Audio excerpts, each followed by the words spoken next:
अस्सलाम वालेकुम। कैसे हो दोस्तों? मेरे दोस्तों साथियों, आज का जो मौजू है वो अल्लाह के ज़िक्र के बारे में है कि हम लोगों को आज हम दुनिया के तमाम ज़िक्र तो करते हैं लेकिन अल्लाह का ज़िक्र करना हमने छोड़ दिया। अल्लाह के ज़िक्र की बहुत ज़्यादा फजीलत है। मेरे दोस्तों साथियों, अगर हम अल्लाह के ज़िक्र को करते रहेंगे तो हमारा क्या होगा? सबसे पहले तो हमारा दिल नूरानी होगा, हमारा दिल साफ़ होगा।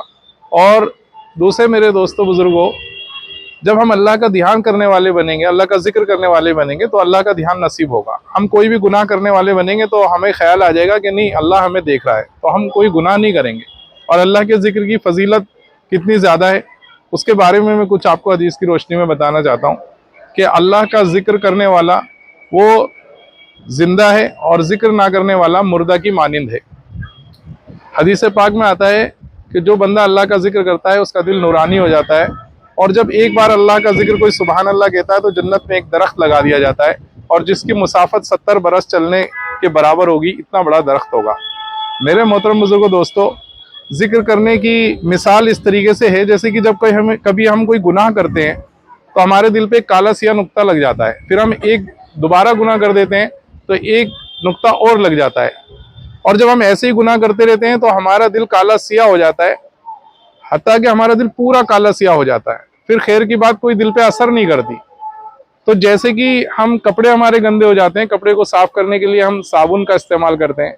किसी लोहे की चीज़ पे जंग लग जाता है तो उसको हम साफ करने के लिए भट्टी में डालते हैं। ऐसे ही जब हमारा दिल काला सिया हो जाता है तो उसको साफ करने के लिए अल्लाह का जिक्र है। जितना हम अल्लाह का जिक्र ज़्यादा से ज़्यादा करेंगे उतना ही अल्लाह का ध्यान नसीब होगा और हमारा दिल जो है वो बिल्कुल साफ शफाफ हो जाएगा। मेरे मोहतरम बुजुर्ग दोस्तों, अल्लाह के जिक्र के बारे में एक हदीस पाक आपको बताता हूँ।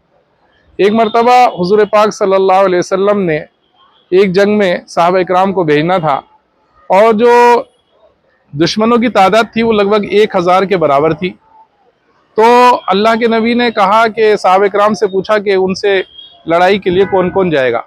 तो हज़रत खालिद बिन वलीद रज़ी अल्लाह अन्हु ने कहा कि ए अल्लाह के नबी, मैं अकेला जाऊँगा। तो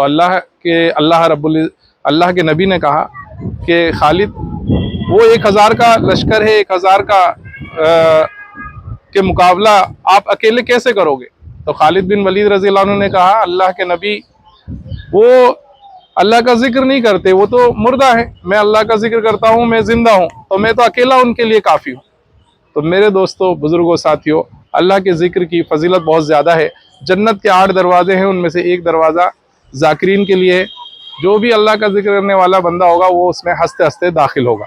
अब अल्लाह के जिक्र की आदत हम किस तरीके से डालें, वो सोचने वाली बात है। बुजुर्गों ने, बड़ों ने हमें बहुत अच्छा बताया है, एक तरतीब बताई है। एक तो हम 3 तस्बीह सुबह और 3 तस्बीह शाम, इसकी आदत बना लें, फिर देखिएगा दिल कितना नूरानी और पाक साफ होता है।